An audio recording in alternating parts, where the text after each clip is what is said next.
I am obsessed with the Godzilla franchise, but as much as I love the series, it does have a few bad installments. And if you haven't seen the last video I did on Godzilla, where I talk about my experience watching all 37 Godzilla movies for the first time, then I highly recommend that you watch that video first before watching this one. The two Godzilla movies that I really want to talk about, one in particular that I feel are the worst of all of the Godzilla movies. Now, I know what some of you are thinking. You're thinking, oh, he's gonna say the Matthew Broderick Godzilla movie. No! I actually quite love it, despite the fact that they fucked up Godzilla. I don't know why they made the choices that they did with given the design and the abilities and how big it is, etc, etc, etc. But after this movie came out, Toho bought the rights to this movie because they absolutely hated it. So they rebranded it and they called it Zilla. Then in Final Wars, the real Godzilla gets to kill this thing, or at least the offspring that it kind of teased at the end of that movie. If you watch it as a Godzilla movie, you're gonna be mad, but if you view it as its own thing, similar to Mothra, Rodan, as a tie-in to the overall franchise, it can be fun. It can be a fun movie. I would love to get more into it, but I'm gonna save it for another video because there's a lot to unpack.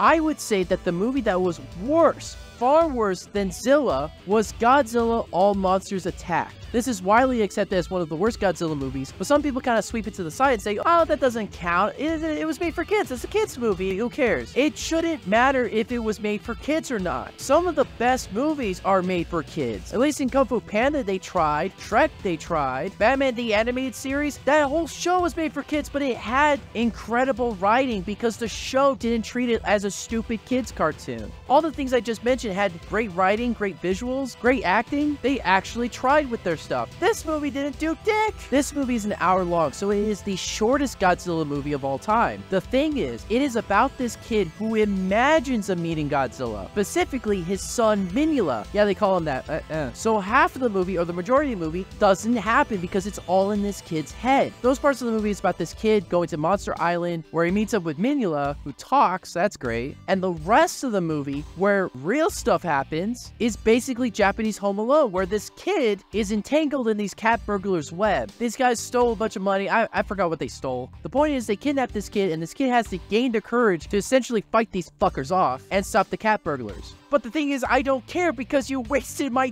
time with all these dream sequences. And when there are monster fights, they're reused footage from other movies. And it's not just a couple frames here and there or some shots. It's the entire fight. Not only does it not happen, these fights are pulled straight from Ibra Horror of the Deep and The Son of Godzilla. How is this not the worst Godzilla movie, or argued for the worst Godzilla movie? Just the lack of effort and the bare minimum of creativity. But if we're having this conversation of what the worst Godzilla movie is, I would be more than delighted to say that King of the Monsters 2019 is the worst Godzilla movie of all fucking time. I couldn't believe I could be more upset with a Godzilla movie than All Monsters Attack. I may not be a fan of the 2014 Gareth Edwards Godzilla movie, but you know what? After watching King of the Monsters, I have a newfound respect for 2014 Godzilla. The movie was very consistent with its tone and atmosphere, and while I didn't like the fact that they abandoned the storyline between father and son, I did love everything else. On top of the incredible final fight with Godzilla and the Mutos. Had this movie kept that storyline between Bryan Cranston and Aaron Taylor Johnson, I would have argued for this movie to be in the top 5 best Godzilla movies, especially from the top tier acting from Bryan Cranston, which, by the way, Gareth Edwards, the director, purposely got rid of this storyline because he felt it was too similar to The Last Crusade with the relationship between Indiana Jones and his dad, which even if it did, what would have been the problem? Because it most certainly was not a problem in Goldmember. If you're a fan who defends 2014 Godzilla, I have absolutely no problem with it. Don't let me ruin your fun. But King of the Monsters, how can you defend this movie? At least in 2014, there was a reason why we withheld the monster fights until the end. And when we got it, it was incredible. But something that a lot of people wanted to see was more monster fights, regardless if they liked 2014 or not, which, hey, I'm there for too. But this movie took that request and gave you the finger, because every time Godzilla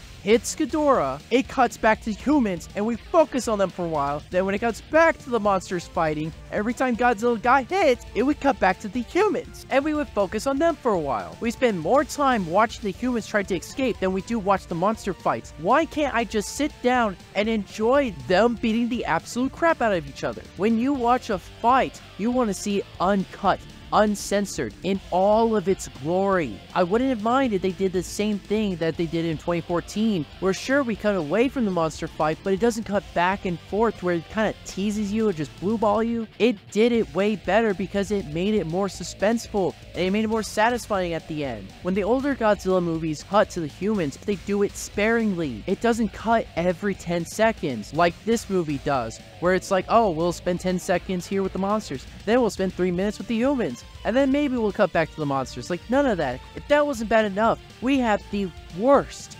absolute worst human subplot in the entire series. Even the cheesiest Godzilla movies were never as bad as this. Vera Farmiga plays a grieving mother who lost her son during the events of the final battle in the first 2014 Godzilla movie. So instead of pulling a Ben Affleck Batman and trying to go after one of the beings that was responsible for this tragedy, a la Batman v Superman, which would have made sense in this case, she instead thinks that it's a good idea to channel her inner Thanos and try to bring balance to the world. She wants to release all of the kaiju on the planet that's frozen. The plan was to release one at a time. By releasing all the kaiju, it would somehow bring order to the world. It would cut down pollution, population, and every problem that we've ever had on this planet as a species. I get why the terrorists would think it's a good idea, but why her? It's kind of like if Bruce Wayne, instead of becoming Batman as a coping mechanism and using that to save other people so that no one would ever go through what he went through, he just decides to kill other people's parents. Because in some sick, twisted way, he thinks that it would actually help people. By losing their parents, it would make them stronger. Now, her stupid demented scheme was for her son Andrew, so that his death wouldn't be in vain, but why would she think her son would want her to bring balance to the earth by releasing all these monsters to kill people? Like, if I died, I would want someone to kill the thing that killed me. On top of that, this could have tied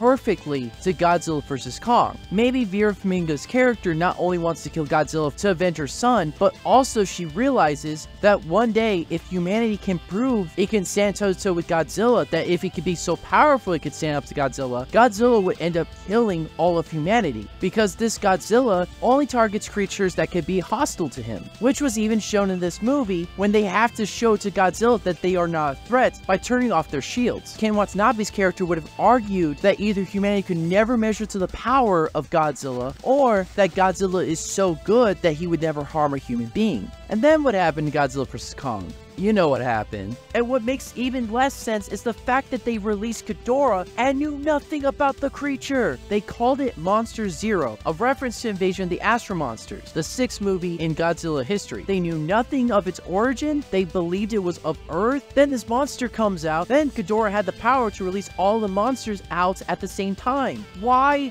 would you release a creature that you had zero information on? You certainly would not have touched the thing if you had known it was from space. And then it's only halfway of the movie that they discovered it was from space and its true name. And he's not supposed to be here, whereas all the other kaiju are from Earth. You find that out now? How did this bitch not know that Ghidorah was a space monster before all this shit started? How did anyone not know? I thought they researched all the kaiju. It seriously had to take Ghidorah getting hit by the oxygen destroyer from the very first movie for you to actually research the fucking thing? It doesn't make any sense. Isn't it like your job to research the origin of each kaiju? Isn't that what Monarch's all about? You had plenty of time to research this thing, and maybe if you had done your damn job, maybe the terrorists would have thought twice to release Ghidorah. In fact, they probably would have left him alone. And don't even get me started on its garbage attempt at comedy.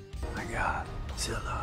This movie has so many conflicting tones. Does it want to be lighthearted and funny, or does it want to be serious? 2014 was perfectly consistent with its tone and atmosphere. It knew exactly what it wanted to be. Even Godzilla vs. Kong knew exactly what it wanted to be, which, by the way, fixed every problem that I ever had with King of the Monsters. And some people want to defend this movie saying, it's not about the humans, it's about Godzilla. Well, yeah, and Nightmare on Elm Street was about Freddy Krueger, and Friday the 13th was about Jason Voorhees. But guess what? We followed the humans. We followed Nancy Thompson. We followed Tommy Jarvis. And in the Halloween movies, we focused on Jamie Lee Curtis's character, Laurie Strode, which, guess what? The movie franchise is about Michael Myers. The same rule applies here. I wouldn't mind if this movie was mostly monsters had King of the Monsters shaved off all of the stupid jokes, all of its garbage attempt at humor to maintain its dark, serious tone, treating the monster fights with respect, and getting rid of all the stupid